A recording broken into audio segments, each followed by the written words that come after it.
You are listening to Offensive Lines with Marlon and Boyd. Small stakes NFL gambling for the average fan.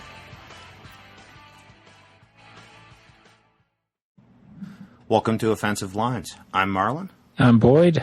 And this is the first of the off season. Yeah, sorry we're a week late.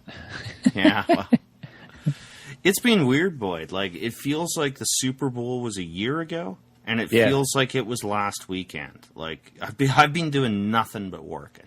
So, well, it's all right. We needed a break anyway. I did, and I've been working holidays.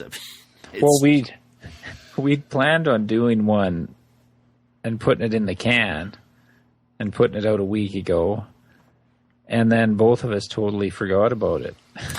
Okay, I wasn't sure if you were just being sarcastic. No. When I texted you that message was when I said, "Oh, wasn't there something we were supposed to do this morning?" That was me. I would have texted you at 11 had I thought of it, because we were supposed to do it at 11 in the morning on a Sunday when we normally record at 12 at night on a Tuesday or Wednesday. Yeah. So I totally spaced on it too. I just got my own thing. I was home by myself. I fucking got shit ready for work the next day, and then I'm like, oh, hockey's on at 4, the Islanders are playing. This, that, and the other thing, and I think Michigan played at 1, and basketball, so I was on the couch all day and didn't realize it until like 8 o'clock at night, and I went, fuck. Because we knew your schedule was getting busy, so we were going to put one in the can and just release it on our normal time. But we didn't. So, sue us. Yeah. If you were paying us, you could be mad. I was about to say, he'll get your money back for that one. Okay, so life after football, I guess. Yeah, so we should maybe say what we're planning on doing with our off-season podcasts. Okay. It's going to be less football, more, pop culture, what's going on in our lives, books we're reading, music we've listened to, a movie we watched. Something, because in the off season, nothing happens. If there's a big story in football or something we want to talk about, we're going to talk about it. But past off seasons, we just would be hunting for shit to talk about. And when there's no news, there's nothing to talk about. So we were stretching topics that were essentially a 5-minute topic. We try and stretch into 15, 20 minutes. And we want to have fun with it too. And when I hear other people do that now, it drives me nuts. Like, I understand why they're doing it, because we did it, but it's no news. Just, ignore the noise on so much of this. They want it to be a 12-month-a-year league when it's not. Like, I know there's lots of people into the combine and all that. Unless you know someone in the combine, I can see no reason to watch or pay attention to the combine. Well, and what does it change? Like, the guys that the Titans are going to be looking at, their performance at the combine is going to make no difference on where they pick or who they pick at number 5. They all know the top 10 guys in the draft already. Going to the combine might shift one guy 1 or 2 spots, but it's not. Within a group, if there are 3 people at the position you're interested in that you think are equal athletes, one might move up in this ranking of 3. But that's it. Yeah. It's more for guys later in the draft move up. Yeah. You might go from 4th to 2nd round or something like that, but the top guys are pretty much predetermined already, and then it's just a matter of who picks whom, and then you've got, okay, we're left with this group of 5. Like, the Titans are picking at 5 and maybe trading. They're open to trades. So... That said, we won't completely ignore football news. No. And we're going to start off talking about football tonight. Yeah. Because there's a couple of things we want to talk about. So I'm just going to bring up, because usually I only speak of Dean Spanos' cocksucker, but the Chargers actually made a move that I agree with. Melvin Ingram could not be allowed to go to free agency. He makes Bosa better. Bosa makes him better. He's been healthy for the last 2 seasons in a row, and I think it was on Pro Football Talk. The 2 most valuable positions in football right now are those who throw the ball and those who can sack the guy who throws the ball. So many people would have been all over Ingram. He's been playing great. We liked him even when the Chargers drafted him. Yeah.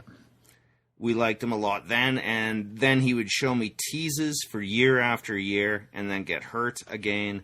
But he's had 2 solid seasons of injury-free football. He's a smart football player. I love it.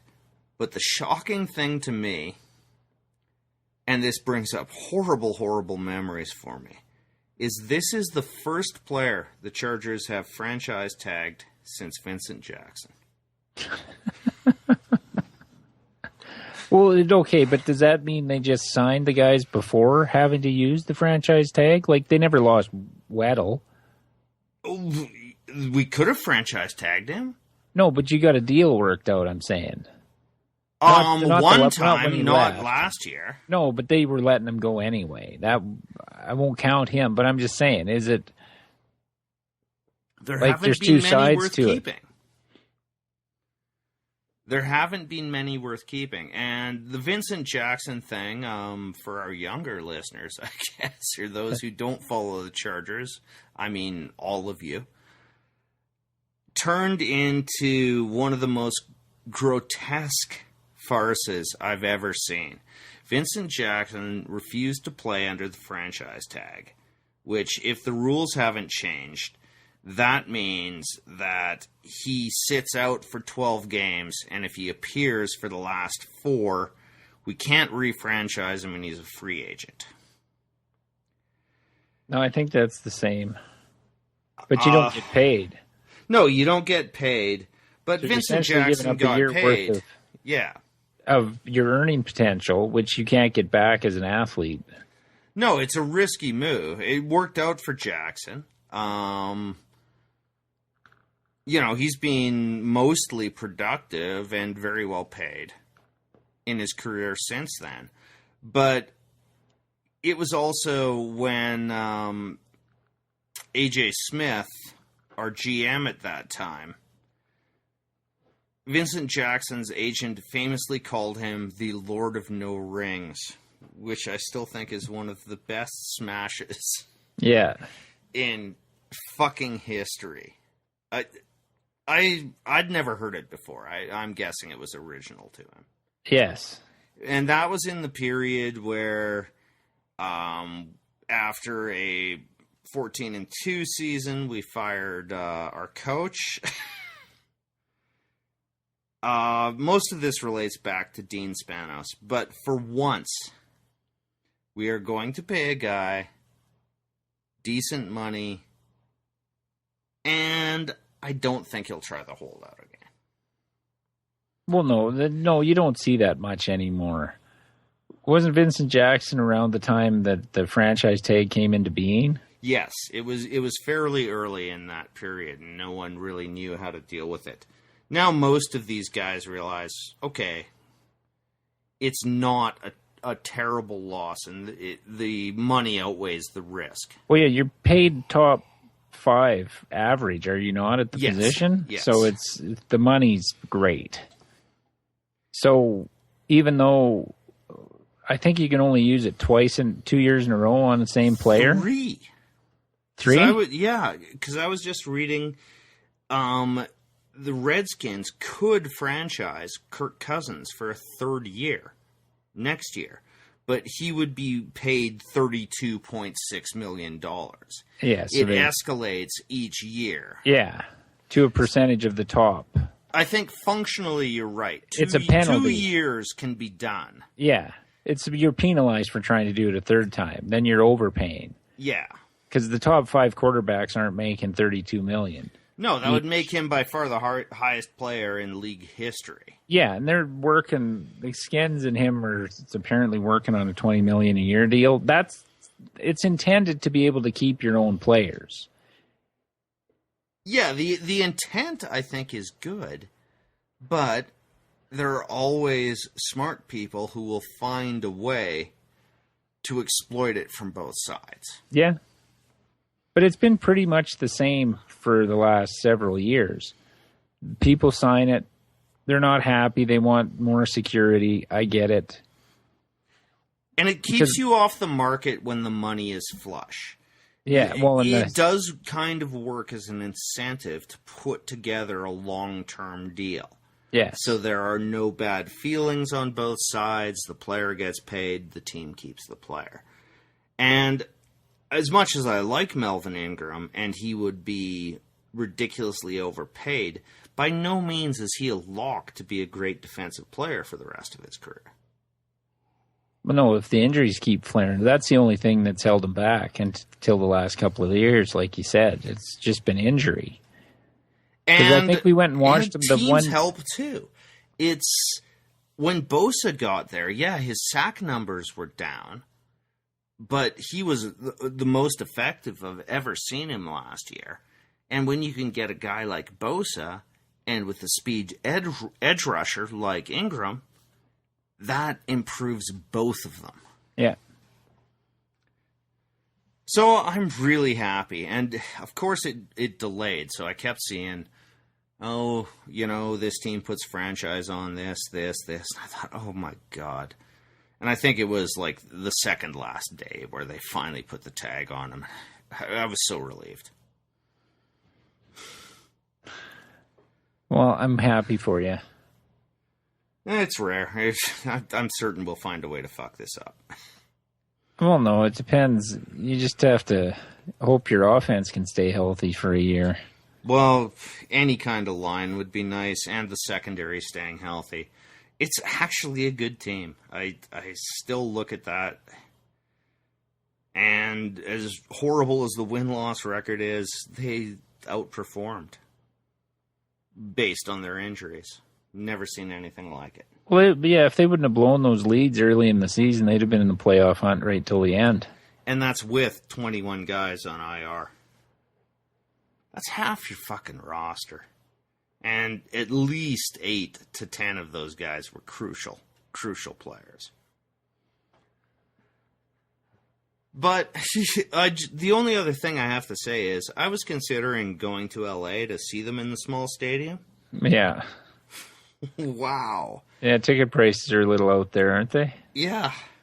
Highest tickets in the league. And I don't blame it. I mean, yeah, but to who's see an paying NFL that? Oh, you'll find people to pay that for 30,000 seat to wait to see a game that's like you and I going to see a CFL game here. That sort of proximity to the field and that tiny little field, it would look awesome. Yeah, but here we can go to a game for $50. Oh, I know, but I'm just saying for the view and the novelty of it, you know, when will you get to see an NFL team in that sort of situation again? Well, the Titans did it first. We played at Vanderbilt for a year or two. Okay. I guess so I didn't know you then. So. Yeah, that'd be the last time I think anybody played in something they were playing. Well, not all college. There's probably 50, 60 at that. Vandy football, maybe not. Probably 40 at least. But yeah, I get your point. Yeah, I looked into it. What were the average ticket prices? Like $250? $290, I believe. Well, you're going to keep the riffraff out. I suppose, and like I didn't want to see it from the nosebleed in a 30,000 stadium, but I was going to head to California next year anyway, and I thought I could maybe do that. And no, that's more than I paid to sit 20 rows back.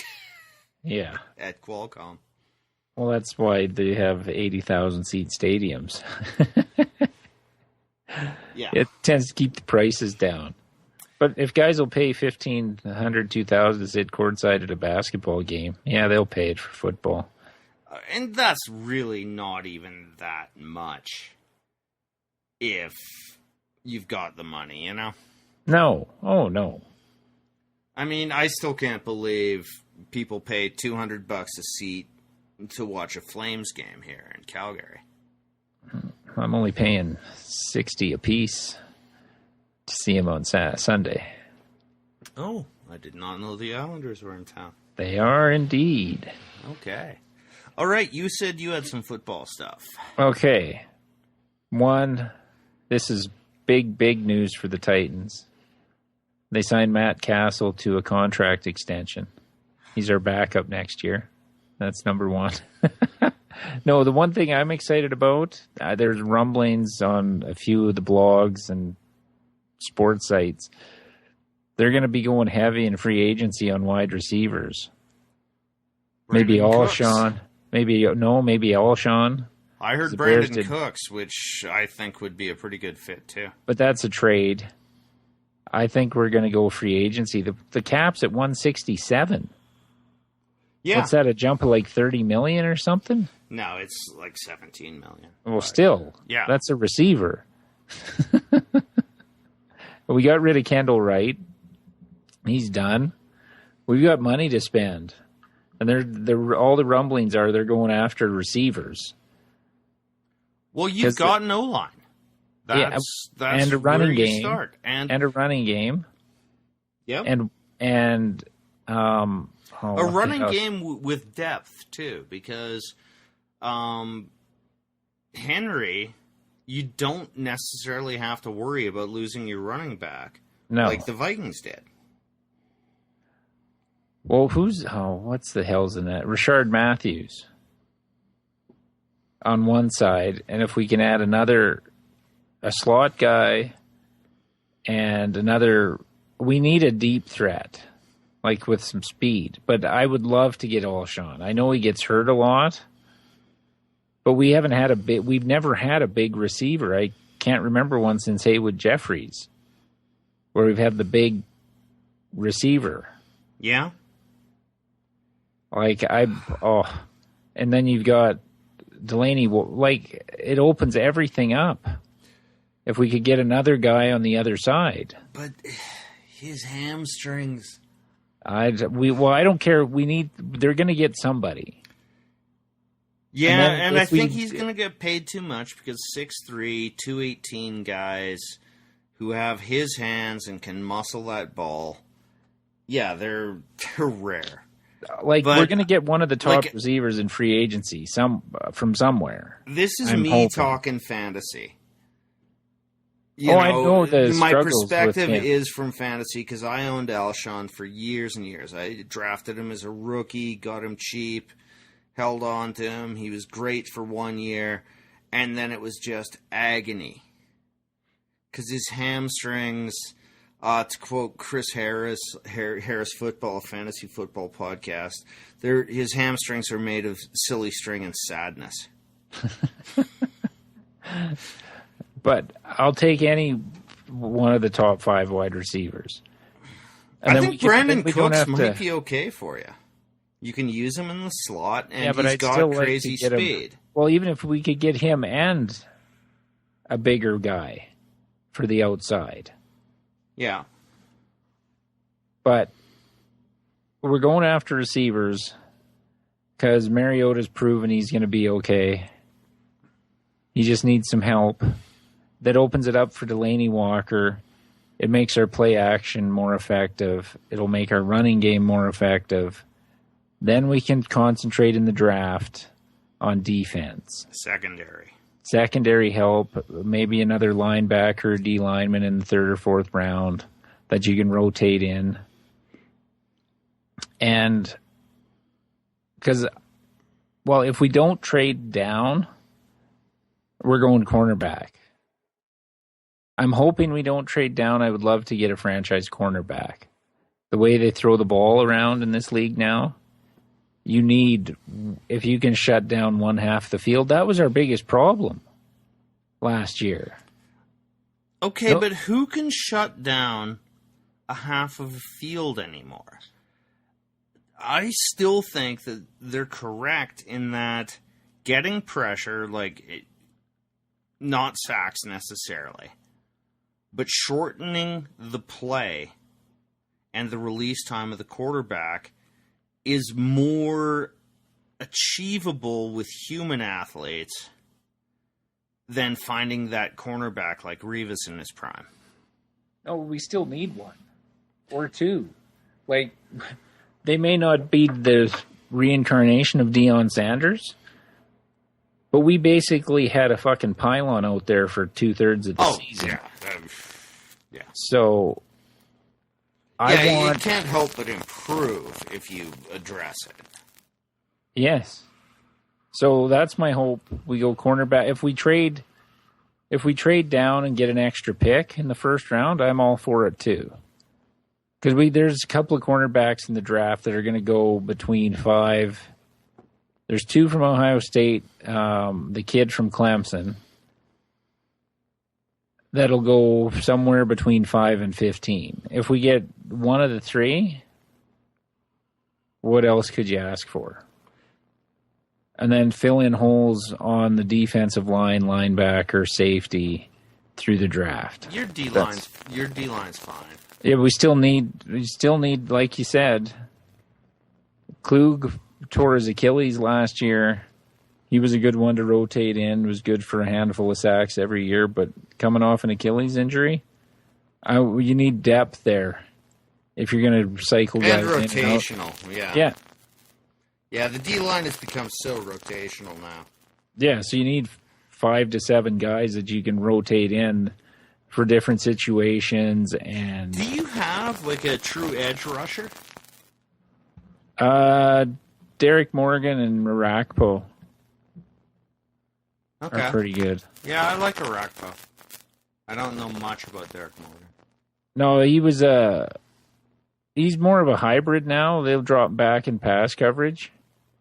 But he's more of a speed guy. He's not 300 pounds. Well, no, He's like 270. You don't need that anymore, right? Well, no, we've got that in the middle. We've got Jarrell Casey's like Warren Sapp. I think is one of the best defensive players nobody talks about. Well, he's one of the best interior linemen in football. And now that we actually won some games last year, he finally got some recognition, Pro Bowl-wise and stuff. It wasn't just, he's a replacement. He actually made the Pro Bowl this year. Well, yeah, but... and that's just about recognition for play. I don't count it as... I don't really count the Pro Bowl as that much. I mean, I more or less gave up on the Pro Bowl where Tomlinson didn't make it after rushing for 1,500 yards and catching 100 balls for 800 more. And he didn't make the Pro Bowl because he played in San Diego, and I just said, fuck this noise. Well, no, I'm just using it like they talked about him being a snub the last couple of years, had not made it. And whenever you watch the Titans play, that was the one guy they always focused on, regardless of who was doing the broadcast. Well, they yeah, would talk about guys, Casey. Even the worst of those guys do know what they're talking about, with the exception of Sims. Yeah. But, yeah, I mean, your team is fine almost everywhere except the secondary, so I think you're right. If I had to predict, I do not think he will trade down. That 5th-round bonus pick you got from the Rams, or the number 5 overall, yeah, I think at this stage you would enrage people if you tried to pull a Belichick with that pick. Well, no, we're not going to move down that far. I'm thinking they'll move back to between 8 and 10. And because that receiver from Clemson, somebody's going to want in the top 5. Okay. So I don't know who you're talking about. I can't remember his name, but he was a beast in the national championship game and all year. Made unbelievable catches in that game. Well, and that's, I guess, what you're looking at with Alshon. Because he's not particularly fast. He's nothing, but he will go up and muscle that ball like Des Bryant. You know? Well, okay, so Mariota's never thrown a incompletion in the red zone in 2 years. Interception, you mean? He has thrown incompletion. Interception. I thought, holy Christ, he's God. No, but where we struggle is we had small guys on the outside. Yep. So they'd always double Delaney down near inside the 20. Then you have to get creative. With Alshon, you can just throw it up. Yep. At times. Yep. Especially when you're at the 10. So I would like to see someone like him, if not him. Big man with hands. And we could use some speed, so I don't mind Crooks. Cooks would be fine. Well, Crooks are usually pretty fast, too, so I take one of them. Not these days. They all sit at a computer and steal. They used to be in the 20s, you know. Yeah, but that's all I had on the Titans. And I think you wanted to talk about Kaepernick a bit. Yeah, which was kind of what I said last year. Didn't know his motivation for what he was doing, taking the knee and all that. What was he doing outside of that? Yeah, and you said it had something to do with the girlfriend of Eldon Smith, or former girlfriend of Eldon Smith. Dating. But now he comes out and says he's going to stand for the anthem this year. And why would that be? Did you see why he said that? I assume it's to maximize his market value. Teams must have reached out to his agents and said, well, we're not interested in signing him if he's planning on doing the whole protest thing, and the protest thing went out the window. Yeah. So, but, okay, I think this says something about what's going on in San Francisco, too. In that he could have taken $12 million, which is a fine annual paycheck. He gave up money to escape from this deal. I think he'll get $12 million somewhere. I still see... He played pretty well last year. Yeah, but who's going to take him as a starter? What team's going to sign him? I think it'll be a team like the Browns. Yeah, but they're not going to give him $12 million. I think they might on a 2-year deal. There's no quarterbacks in this draft. I'm not a draftnik or anything. No, but that's the talk. But even looking at them, it appears there are no quarterbacks, kind of like last year. Even though, a quarterback no one saw coming in Prescott was amazing. And Carson Wentz, at number 2, turned out to be pretty fucking excellent. But this year looks like a whole bunch of Jared Goffs. Yeah, I've read the same kind of stuff. But I still don't. He's going to get signed. I don't think he gets anywhere close to 12 with his accuracy problems and everything. I don't know. I don't know how it was, but I watched a lot of Kaepernick last year. He didn't look bad. He still can't throw a touch pass to save his fucking life. And he can only read half the field. But he still looked better than the good years of Fitzpatrick. Yeah. Oh, no, I'm not. But I just don't think he's getting what he was getting. Somebody will give him a shot, and he may get to that number through incentives.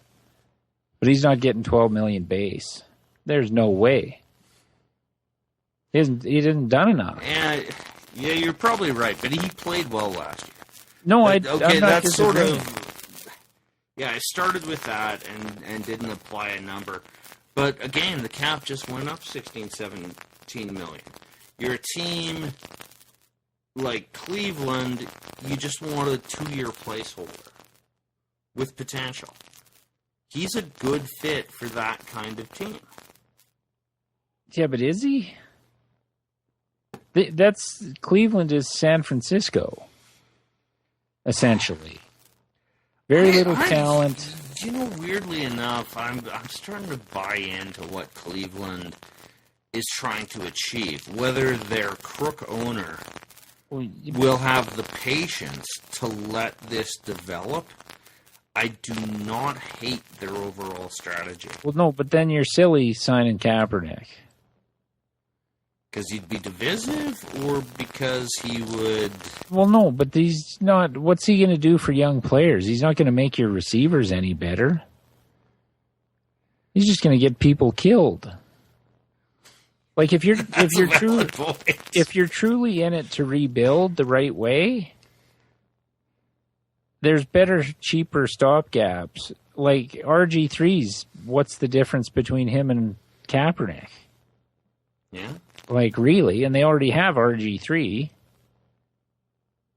if they want to keep him. But he's going to...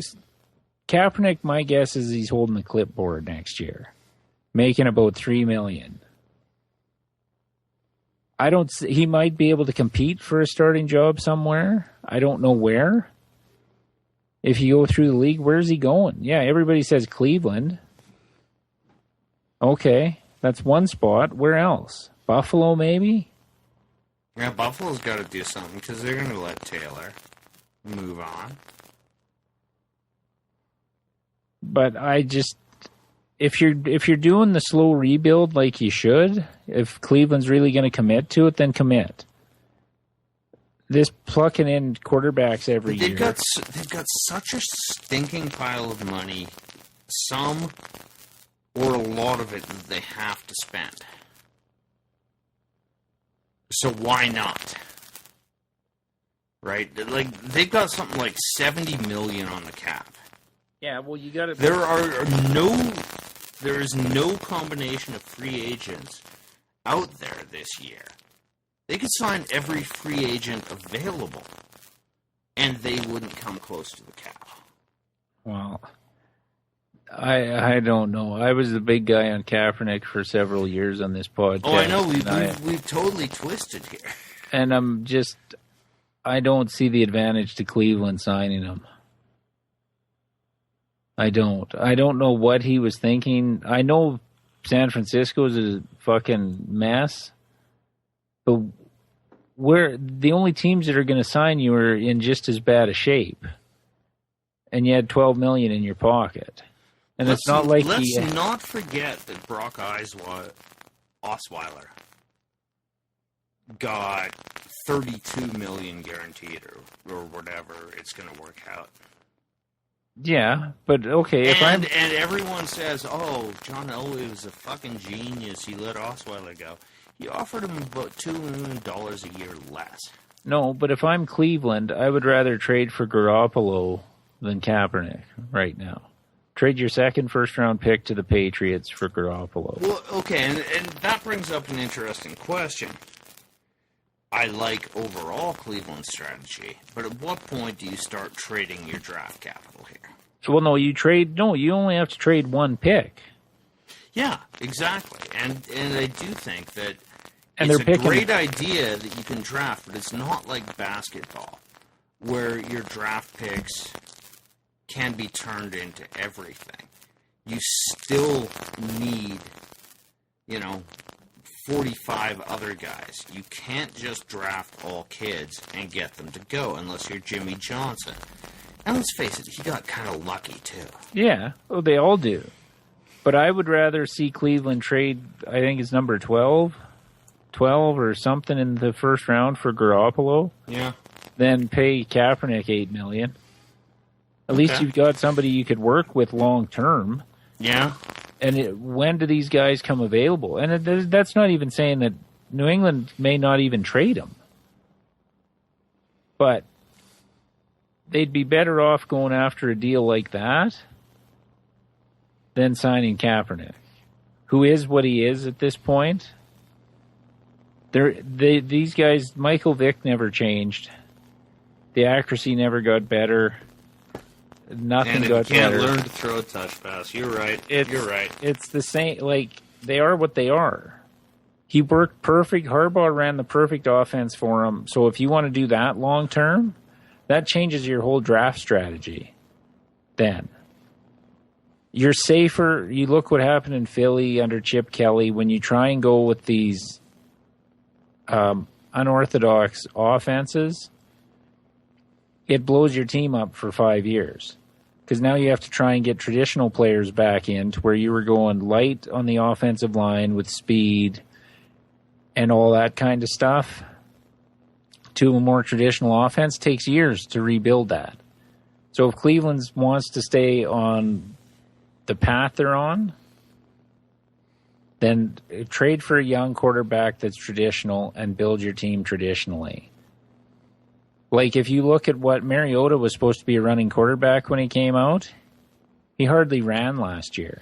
I know. I read some stats on that. It was somewhere under 30 designed run plays, and that included that fumble fiasco in the Chargers game.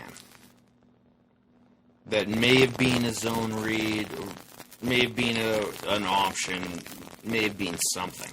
They couldn't even figure out where to put that in the stats basis. No, but he's But not, yeah, it's you win almost, with, like, seriously, in a season, essentially under 30 plays for Mariota that were designed for him to run. yeah, so they're not, he's more of a pocket passer. And he was damn good last year till he got hurt. So until somebody can come up with an offense that this style of quarterback works in, then yeah, maybe he's a stopgap for a year, Kaepernick somewhere. But if I was Cleveland, I would do everything I could to get a Garoppolo out of New England. Okay. And Versus that fits. Kaepernick. I just don't know. No, keep. you're right, and it actually fits my general philosophy, which is in quarterbacks, I want accuracy, brains, and then arm strength. And Kaepernick has number 3, and that's it. Legs come after that. Well, no, he's Randall Cunningham. No, he's not as smart or as accurate as Randall. No, but he's similar. Can run, make spectacular plays. Your Michael Vick was closer. Yeah. He's Michael Vick much closer than he is Randolph. Yeah. But it's not working. Harbaugh was able to make it work with the team he had there and incorporate Kaepernick's strengths. Like, when you look at his best games, he ran almost as much as he threw. But the teams have taken the zone read out, basically. The defense is, you're allowed to hit the quarterback, regardless of what he does with the ball on zone reads. It just doesn't make sense. And they've taught the linemen to fucking just stay where they are. Well, yeah. Don't collapse in, just hold your ground. And that's and how they're going to beat take off. Le'Veon Bell if they beat Le'Veon Bell. It's the same thing. Yeah. You saw New England doing it. Yeah. They just didn't commit until he tried to shoot the gap. Yeah, and then you just react to him instead of plowing forward. Yeah. But, okay, there's one other thing I wanted to bring up that I told you before the podcast, kind of related to football, but wasn't really a football story. Okay. Okay, so Toronto Research has done a study where they found CTE in someone that has no history of concussions. So they're not saying that repetitive head trauma doesn't cause this, but it might be a little more complex than they first thought. And this was always my argument against... Both of our fucking arguments. Yeah, was that there's not enough study being done. They're only studying the people that played football. Selected samples was what I said, and you said, I'm going... Yes, okay. So I don't want to jump too far over here, because obviously getting your head smashed into a fucking wall will hurt you long term. Yes, and we've seen it. But no, like, I believe that my thing was I didn't know if concussions caused the CTE or if this was just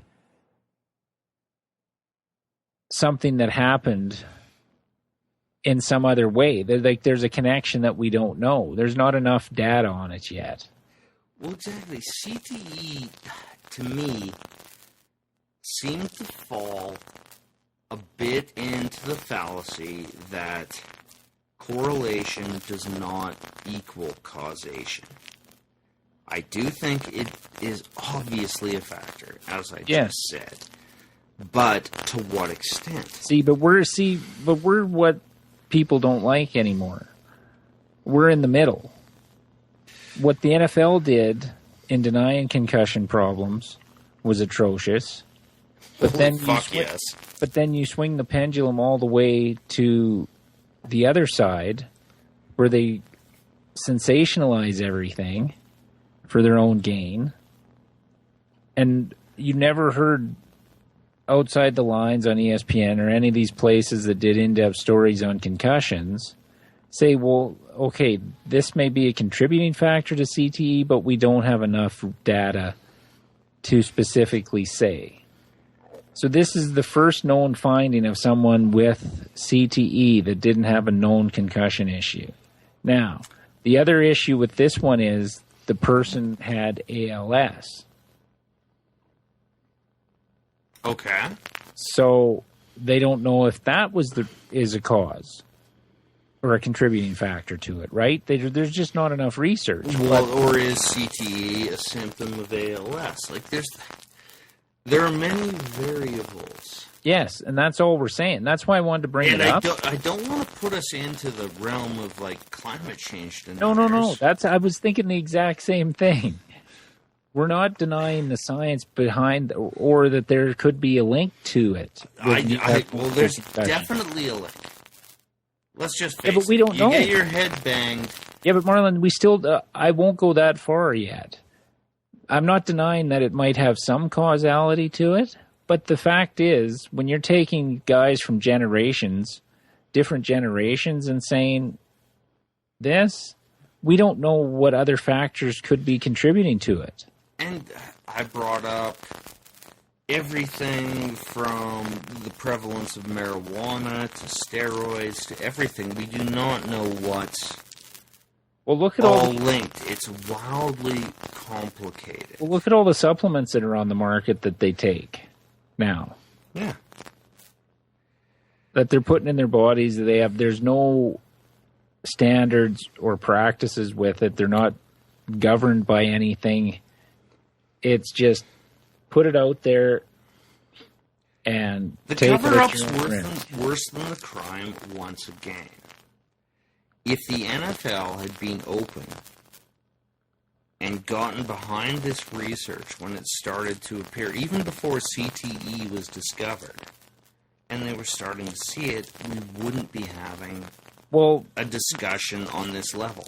Everyone knew that football is dangerous. It's part of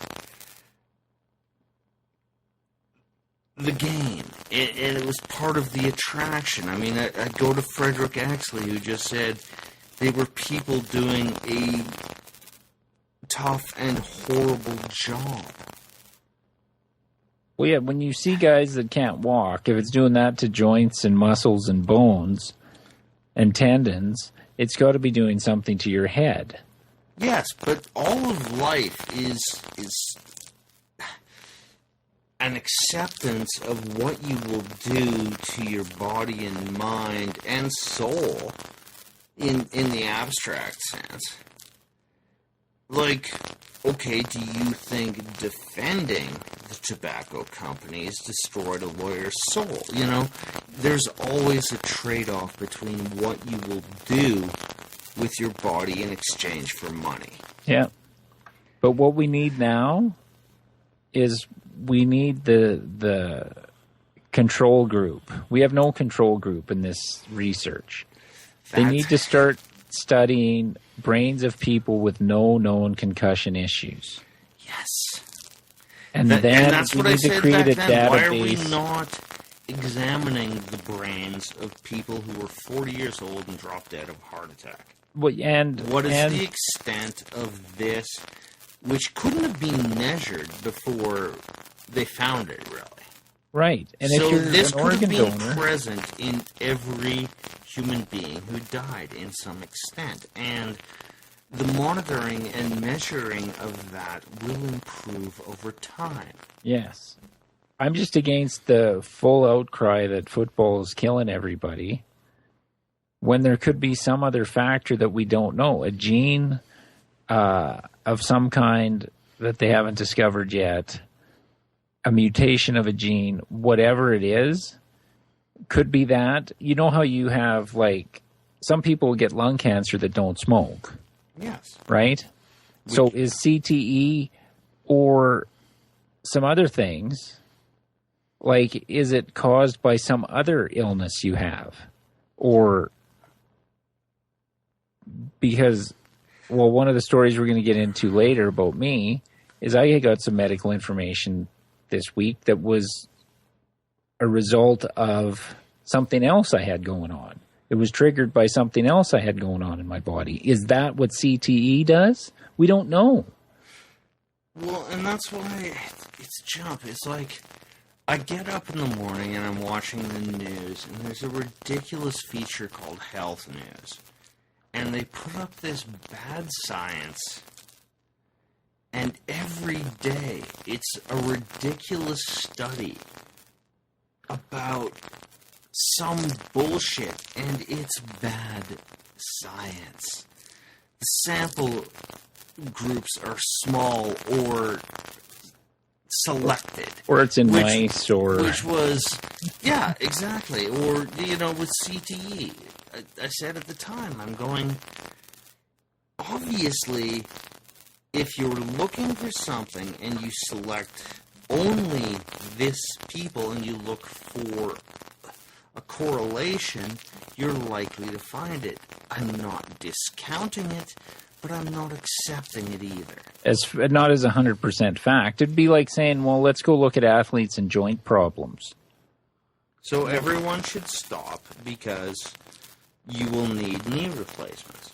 Yeah. Actually, a very valid argument. So anyone who is athletically inclined will need a knee or a hip replacement by their 50s. So stop it. Become sedentary. Oh, but then your heart goes. Yeah. There's a trade-off in all this shit, people. Yeah. So we're not saying we don't believe in the science behind CTE. We just need more facts. I still tend to believe, but I would like this should be approached, and it shouldn't be approached by proprietary groups that have an agenda and need money. And like people will say, "Oh, then why do you accept that climate change is real?" It's fucking real. I just hate it because yes. There's enough data. When 98 out of 100 over 50 years of serious research agree that it's happening, then I will accept it. I don't even need the time. No, this is like, what, 10 years old? This study, if that, maybe less? Probably about 15, and again, the measuring tools get better and better. Well, and we need more of a control group. You can't just say, okay, it's found in football players, some soccer players, and whatnot. That's a self-selected sample. Yes. Anyway, okay, so tell me a story about your life here. Okay. So, I've had a patch of skin on my neck that lost color. And as you know, in Canada, sometimes getting to see a specialist can take a month or two. Or 6. It's been about a year. So I finally got in to see a dermatologist. Takes me in, looks at it under ultraviolet light or of some kind, and goes, yeah, you've got vitiligo. I'm like, oh, okay. Will that kill me? No. But I did come up with a new nickname for myself after the diagnosis. Okay. You can just call me Thriller now.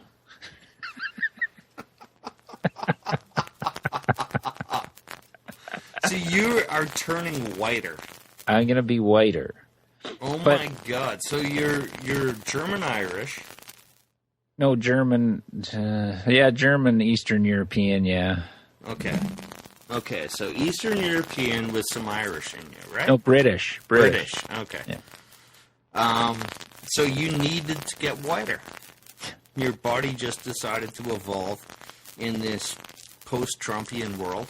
Well, that you had to get whiter.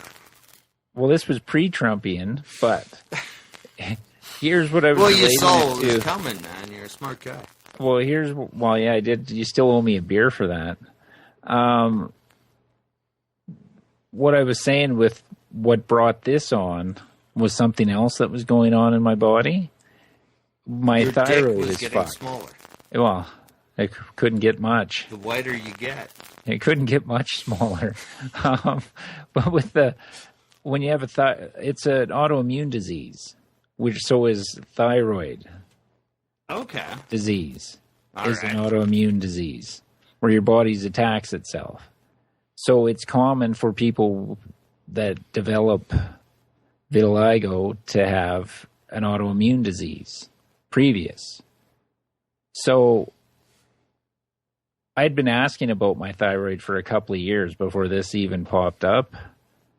And the doctor said, no. There's nothing wrong with you. So then this developed, and it still took me 6 months to get on thyroid medication. When you look at the information the doctor gave me about vitiligo and how it's usually with people who have some other autoimmune disorder, when they saw that patch on my neck, they should have taken my thyroid readings a little more seriously when they didn't. And it may not have, if they would have taken it seriously 2 years ago, I may not have developed vitiligo. It's like something triggers it to happen in your body. So now I'm on one cream 3 times a week, another cream every morning. Now I have to go for phototherapy 3 times a week, Monday, Wednesdays, and Fridays, to try and regenerate the pigment in my skin. I'm sorry, Boyd. I shouldn't be laughing. No, But the fact that you're about as white a guy as I know, and you need pigment augmentation. Yeah. Well, and here's the one good thing. Here's the silver lining. Is someone with vitiligo, there's various kinds of it, like any disease or whatever. I don't even know if you classify it as a disease or whatever the fuck it is. But mutation. When you have like a spot like I do and it doesn't spread anywhere else in your body in 6 months, it's generally a sign that it's not going to spread. It's like a localized version of it. Or it may just be on one half of your body, or it could spread all over your whole fucking body. But from what I've read so far, I have the mildest form of it, where it's just going to be hopefully this one spot, as long as you don't do something to trigger it somewhere else. So being on the thyroid medication helps. Diet, all this shit helps. So hopefully this is a one and done thing. But for the next 2 or 3 months, I'm fucking up at 6:30 in the morning on Monday, Wednesday, and Friday to go get. That's the only thing I could think of when she told me. I'm like, I don't even care that I have it. I don't want to fucking get up because I work at 9:30, so my appointment has to be early in the morning. 8:15 it is, starting next Wednesday, 3 times a week. You're encroaching whiteness. I'm sorry. I just can't. I'm looking for Aryan jokes and all sorts of shit. No, it's out of anything you could have, is probably the mildest of anything. And I wasn't even I just wanted to find out what the fuck it was. Oh, yeah. Like, and I don't even care. I could give two fucks if I went. If they could tell me it's not going to spread without this treatment, I would. You've probably never even noticed it. No. I don't see it that often. No, but that should stand out more if it was bad, that you would see something. If you saw me every day, no. But no, it's not even really noticeable.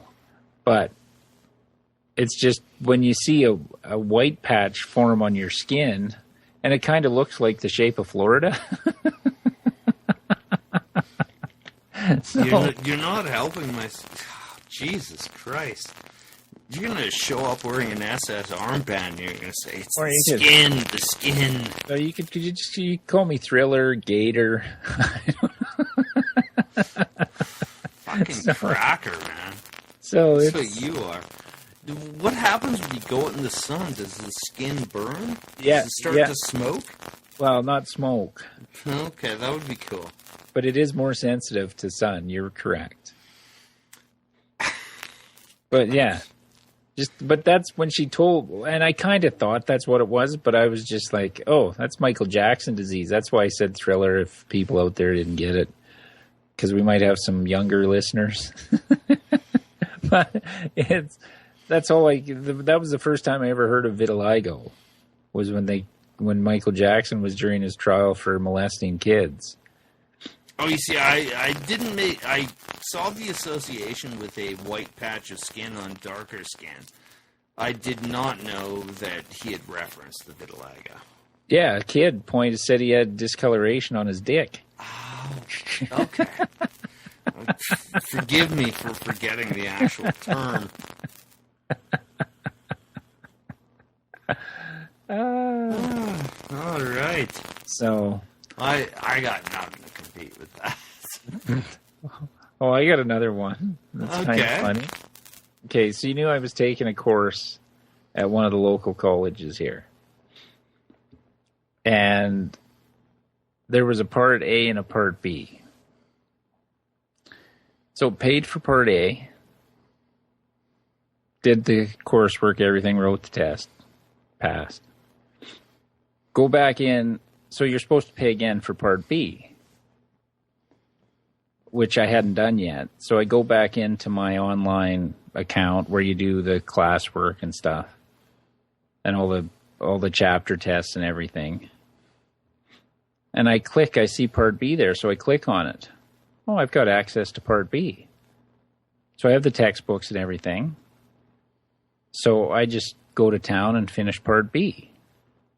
So now it's about a year later. I didn't write the final exam for Part B. Contact the school and say, okay, I want to write Part B. Finished the coursework about a year ago. How do I go about registering for the exam? Get an email back. Oh, well, I have no record of you registering for Part B. Fair enough, you didn't. I didn't. So, okay, so I've printed out, you could print out the modules for each test. Yeah, the test results, yeah. Okay. So, which I had done to use as a study aid. So take one of those, scan it in, email it back. Well, here's proof that I've done the Part B modules. And I get an email back, I'm really confused because I can't find anywhere that you've registered for Part B. Okay. But they found you for Part A. Yeah. Okay. So she puts me on to another person. So I talked to that person. I emailed that person twice, got no response. So I mailed the original person and said, look, I've emailed her twice. I've gotten no response. Is she on holidays? No, she's in the office today. Phone her now. So I phone, voicemail. She phones me back. And I explained to her what I sent in the email to her. She hadn't read it yet. Or she said, oh, no, that's just you just sent me a module you said you finished. And I'm like, well, yeah, but if I didn't have access to B, because she was repeating the same mantra like the first one was. Well, I can't see you registered or that you paid for Well, it. and they're looking at pay, yeah. So I'm like, well, I said, well, I sent that to you to show you that I did it because it has your name on it and everything. And what module you completed, your name, student number, all that shit. So I'm like, I said, I couldn't do that work unless I have access to your system, correct? And the funniest thing to me was she was getting panicky, like in the voice was starting to, you get that nervous waver in your voice.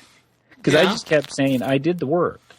Yeah, but you were committing fraud at the time, really. No, I did nothing wrong.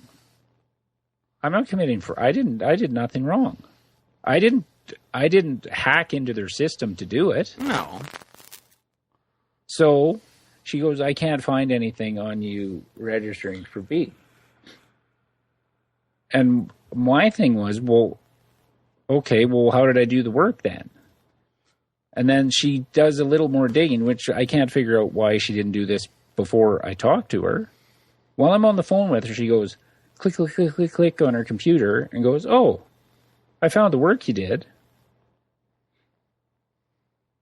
on part B. Oh, well, isn't that strange? So, okay. So she can see that I did it. And then she goes, oh, I see what happened here. Whoever set up your account set it up wrong and gave you access to B. Which is the actual situation. Fair enough. Which I paid for A. I didn't hack into their system to write A. Yeah. I didn't give myself access to part B. I was just able to do it. So now she's like, okay, well, I've got to talk to my supervisor and one of the department heads Fair enough. and see what we can do. Because you shouldn't have had access, but I've done the work. I just don't want to have to do the work again. Well, yeah. Fair enough. If you have to pay for the registration in Part B, I think that's kind of valid and just. No, I'm hoping that's not what it comes to, because it's like $600. Yeah. And I did nothing wrong. I didn't. No, you did nothing wrong, but you should probably pay to enroll in the course before you're credited for the course. Well, like there's the concept of auditing. Look at it this way, right? It's almost like you audited the course, you did all of that, now go back, pay to enroll in the course, and be credited for it. Well, I think that would be fair. Oh, I'd have no problem doing that. I don't know if they will do that because they screwed up. That's what was making her all nervous because she had no idea. Yeah, but I mean, for you to scam them out of the $600 seems a little beneath you to me. It wasn't I didn't scam them out of anything. They made the mistake, not me. Oh, I know, but now for them to acknowledge your accreditation, I think that you should pay the money to register. If they come to me and say, "Here's our decision," I'm going to pay. Yeah. My hope is that they go, "Okay, we screwed up." To write the test on its own, because when you pay for the course, you have a year to complete it and write the test, included in the $600. Okay. If you don't complete it, if you have accreditation for completing the course work, but not written the test, it costs you $97 to write the test. I'm hoping they come up with a solution where I pay $100 to write the test. But if they come back and say, no, we screwed up, it was our error, but you still need, for us to accredit you, we need you to pay the $600. My big concern is that they want me to do those fucking modules over. Oh, yeah. No. That's what I wanted them to find. Yeah. I wasn't a dick on the phone. I didn't push it. I wasn't argumentative. You're never a dick. Well, I am, but I'm not in this case. I just wanted to be credited with the work I've done because I've been studying for 6 weeks. Yeah, you don't want to lose that, and I think that's fair. That's what I don't want to have to do. I don't want to take the time to have to go through and do it all over, is what I'm saying. And you've still got the test at the end to prove that you've obtained this, right? Yeah, but I want them to give me credit for completing the work is my biggest concern, not the $600. It'd be nice not to have to pay it. Yeah, but... No, I'm not, Marlon, I'm not saying I should absolutely not have to pay it. Yeah. I'm just saying it would be nice if I didn't. It'd be a nice bonus if I didn't have to. Yeah, fair enough. Because I did nothing illegal, didn't try and get them to give me that for free or do anything. I just went in after I finished Part A and it said, oh, here's my thing. It says Part B. So I clicked on it and I had access to the work. So I went, I'll just keep studying. Yeah. It's like finding a 20 on the casino floor. Are you going to throw it in a slot machine or take it to Lost and Found? Yeah, or to use another casino analogy, if they overpay you on a bet and then suck it back on the next bet, you can't complain. If you walk away after that first bet they overpaid you on, fine, you keep it. But if they notice it, you're going to have to pay the money. Yeah. Oh, yeah.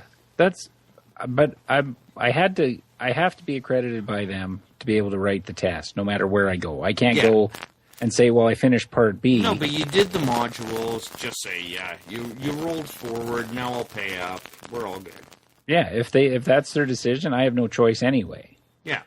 I'm not going to fight them over it. No. I just want to get to the bottom of this and be able to write the test. That was how you've done the work. Yeah. Yeah. I said I don't want to have to do the work again. And that was part of the problem too, because of course, in the year since I finished the work, and now they've changed systems that program or a course runs on, and the two systems can't communicate with each other. So they can't transfer over my Part B into the new system. Yeah, all right. So my biggest concern is they go, oh no, you're going to have to do the modules over again. Okay. Not the money, not anything. I want to be able to just write fucking schedule the exam. I want this done. I'm going away April 9th. I want to be fucking done. I want to be done in I've been studying for 6 weeks. I'm fucking ready. I just want to go get it over with. Yeah. And be done. And quit studying. But if I have to pay, I have to pay. I'm not going to fight them on it and scream and yell. Yeah. But okay. my bonus would be not having to pay and just pay the test fee, or if they go, well, pay us half or something. You're in a zero loss situation. No, I know. At the worst, you're exactly where you started. Yeah. So I had planned on paying, but when I had access to it, I just went, I'll just do the work. I'll worry about paying later. So. Okay, now that we're talking about college systems, I think we're done for the night. Okay. That was fun, Boyd. Yeah. I hope people thought that was fun. Boyd gets ever whiter. Yeah.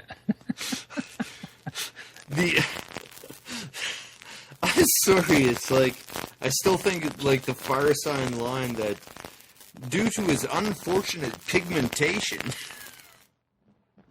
Yeah, my God. Though, if of anything, a medical condition you could have, this is the mildest. And one of the coolest. You're just getting whiter. And the only bad thing is autoimmune stuff can transmorph into fucking 100 different things. So I'm hoping this isn't a sign of things to come, but it's right now I find it humorous. Kind of related to CTE. These are things beyond our control. Yep. So, but I just thought it was a humorous story, and I had to save it because we want to try something different in the off season. So I figured. Yeah, and I had no stories at all this week because I've been working like a fucking slave. Yeah, but we'll get into some music. I've found some. And here, I'll say this. I want to talk some books coming up on the off season because that's what I've been doing. I've read since the NFL season, I've read 5 books, and 2 of them have been great. This was a good jump back into the pool. Yeah, and I'll say this just for you, and it may benefit other people. I feel so special. Put on your PVR and just record. And I'm not advocating this for any other reason than the music. Carson Daly's show. I found 2 decent bands in the last couple of weeks, and I was going to have my phone down here, and I forgot to bring it down because I can't remember the names off the top of my head that I got their music. Just do that. He shows these unknown bands playing live in LA, and you can find some good stuff. Cool. Because we've always talked about that in past, just after podcasts when we talk music. Where do you find new stuff, and who tells you about new stuff? This is one way to see new stuff, and you just fast forward to the music part and listen to their shit.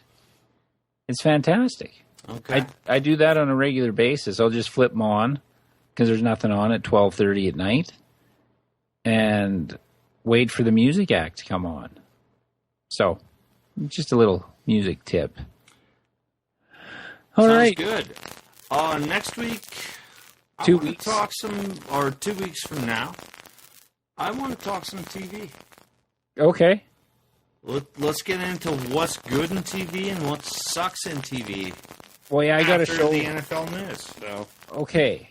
So 2 weeks from now is what, the 16th? Yeah. Okay, so the one show I wanted to talk about that I'm looking forward to, and I'll just throw this out there quick, Trial and Error, the new John Lithgow show. I love me some Lithgow. Oh, and it's... Ever seen The Wrong Man? No.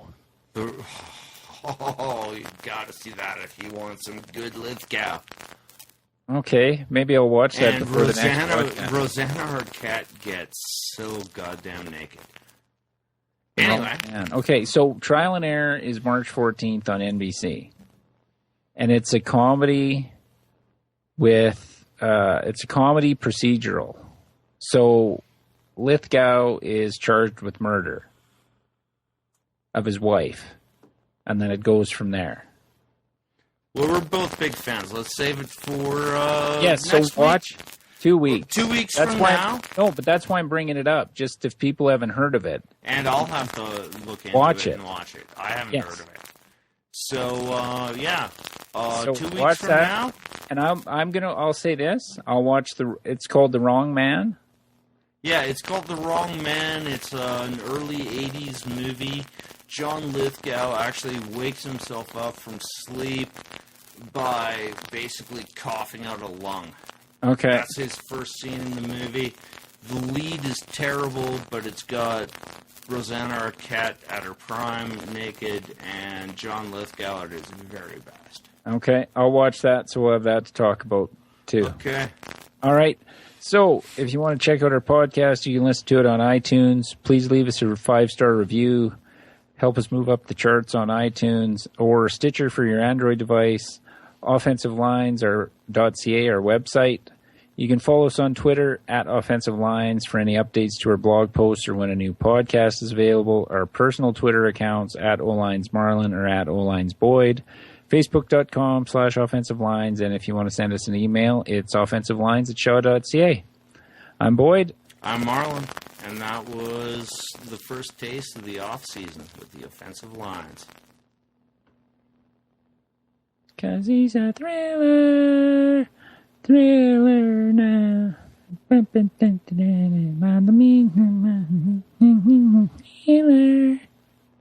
Degenerate fucking gambler.